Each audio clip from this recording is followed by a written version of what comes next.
मंगली विचार। लग्ने व्यये च पाताले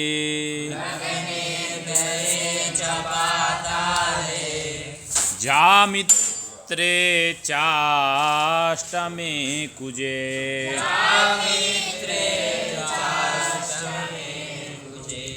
कन्या भर्तुर्विनाशाय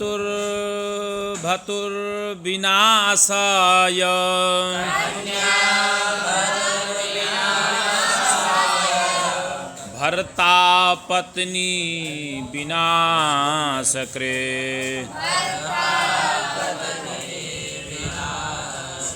इस श्लोक को याद कर लेना है। और मंगली का जो विचार है, दोष का परिहार है, यानी कि दोष कैसे है, क्या कारण है, सब कुछ समझ में श्लोक हमेशा याद रहे कि लग्ने व्यये च पाताले जामित्रे चाष्टमे कुजे कन्या भर्तुर, ये शब्द है शुद्ध, भर्तुर विनाशाय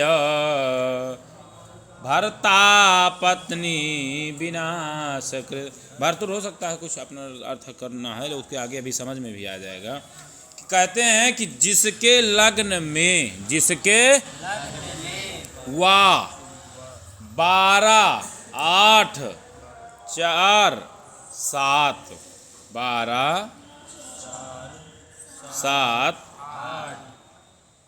और स्थान में मंगल हो तो पति का नाश, पति के हो तो स्त्री का नाश। इस प्रकार मंगल हो तो विवाह न करें, यह बहुत गुण मिले तब करें, या उसी तरह दोनों मंगली हों तभी विवाह किया जा सकता। वर का मंगल हो तो वधू का, और कन्या का हो तो वर का नाश करता। इसे लग्न से या चंद्र से भी विचार करना चाहिए। 2 या अधिक पाप ग्रह युक्त मंगल सप्तम या अष्टम हो तो कन्या बाल विधवा हो। तात्पर्य यह है कि 7, 8 स्थान में, 7वें स्थान में और 8वें स्थान में पाप ग्रह नहीं होना चाहिए। इसी प्रकार 2, 5, 4 घर में भी पाप ग्रह नहीं होना चाहिए। मंगल 12वां पड़ा हो तो सप्तम को पति या स्त्री के घर को देखता है। यदि लग्न में हो तो 7, 8 घर दोनों को देखता है। लग्न घर चौथा है, चौथा घर में हो तो सप्तम को देखता है। सप्तम हो तो 1 और 2 को देखता है। 8 में हो तो उस स्थान से पति की मृत्यु का विचार होता है, वहां से दूसरे घर को देखता है। इत्यादि कारणों से उक्त स्थानों में बैठे हुए ग्रह का पूरा विचार करना चाहिए। अष्टम घर में पाप ग्रह नहीं होना चाहिए और ना यहाँ पाप ग्रह की दृष्टि हो, परंतु सप्तम में उच्च का मंगल हो या उच्च का गुरु हो तो कन्या रूपवती होगी। मंगल गुरु उच्च के या बलवान होकर स्वग्रही हो तो वह स्त्री सब प्रकार से संपन्न होती है। बलवान शुभ ग्रह चतुर्थ में हो तो सुखी करते हैं।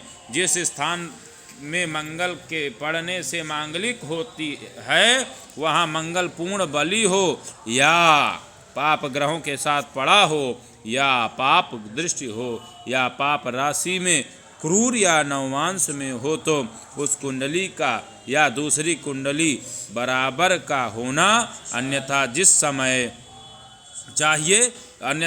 समय शुभ ग्रह से योग करेगा अशुभ फल देगा।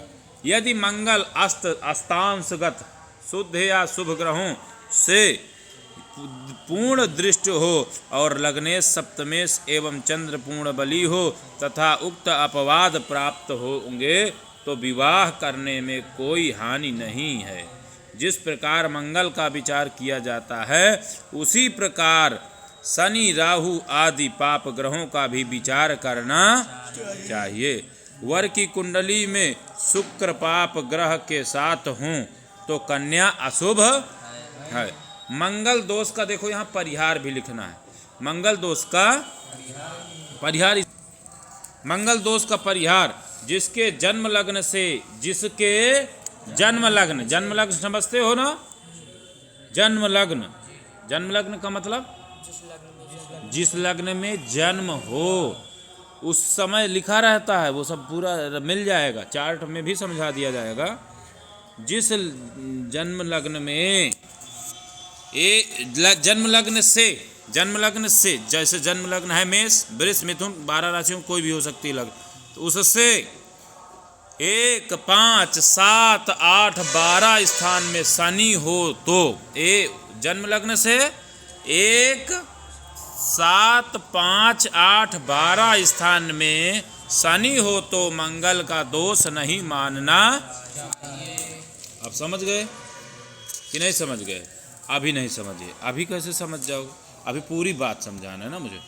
तो फिर है उसके बाद 12, 1, 4, 7, 8 स्थानों में शनि, मंगल, राहु, केतु या सूर्य, इनमें से कोई परस्पर एक दूसरे की कुंडली में पड़े तो मंगली दोष नहीं मानना चाहिए। समझ में आ रहा है? कुंडली में 12 नंबर, 1 नंबर, 4 नंबर, 7 नंबर स्थानों में शनि हो तो मंगली दोष कमजोर पड़ जाता। इस प्रकार लग्न में मेष का मंगल, लग्न में मेष का मंगल धनु का व्यय में, वृश्चिक का चौथे में, मंगल मकर का सप्तम में या कर्क का मंगल अष्टम हो तो, कर्क राशि का अगर मंगल बन रहा हो और अष्टम में हो तो विशेष दोष नहीं होता। बलवान गुरु भगवान होते हैं ना, और शुक्र लग्न से सप्तम में, मतलब जैसे गुरु हैं और शुक्र लग्न से, या शुक्र लग्न समझते हो? शुक्र किसको बोलते हैं? तुला लग्न से, इसे ऐसे भी समझा जा सकता है। समझ गए कि नहीं समझ गए? अब क्या लिखा है फिर से देखो, बलवान गुरु शुक्र लग्न से सप्तम में या वक्री मंगल नीच का शत्रु क्षेत्री या अस्त हो तो दोष नहीं होता। राशि में मैत्री हो, दोनों का एक गुण हो, गुण अधिक मिलते हो तो मंगल दोष नहीं होता है। इसी तरह मंगल चंद्रमा के साथ हो या केंद्र में हो तब भी मंगल का दोष नहीं होता। अन्य मत से मंगल यदि पाप ग्रहों के कारण कन्या के ग्रह से कड़े हो तो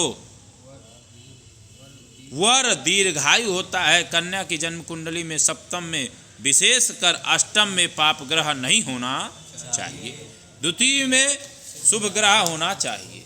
मंगल को, एक को मंगल हो तो दूसरे को शनि या राहु अवश्य होना चाहिए। जैसे एक के मंगल है तो दूसरे में राहु या शनि होना चाहिए। यदि कन्या की कुंडली में 3 ग्रह पूज्य हैं तो वर की कुंडली में भी 3 ही चाहिए। फिर चाहे वर के 4 ही ग्रह हों पर वधु से कम ना हो और वर का योग बल प्रबल बल होना चाहिए। कन्या का मंगल प्रबल हो तो वर के शनि राहु से काम नहीं चलेगा। समझ गए? कन्या का अगर मंगल प्रबल हो तो वर के राहु का उसमें शनि से काम नहीं चलेगा। प्रबल मंगल ही होना 1, 4, 7, 8, 12। घर में यदि कन्या को पूर्ण बलवान मंगल पड़ा हो तो वर को बुरा फल उत्पन्न करेगा। वर को पड़ा हो तो कन्या के लिए खराब है। मंगल बलवान हो या क्रूर नक्षत्र पर हो या पाप ग्रह से युक्त या दृष्ट हो तो अशुभ फल अवश्य करेगा। यदि 27 गुणों से अधिक मिले और गुणों का एक सा मंगल हो तो कोई चिंता नहीं है। यदि एक को प्रबल मंगल है और दूसरे को भी वैसा ही हो तो बराबर मिलान हुआ समझना चाहिए, अन्यथा उचित मिलान नहीं हुआ समझना चाहिए।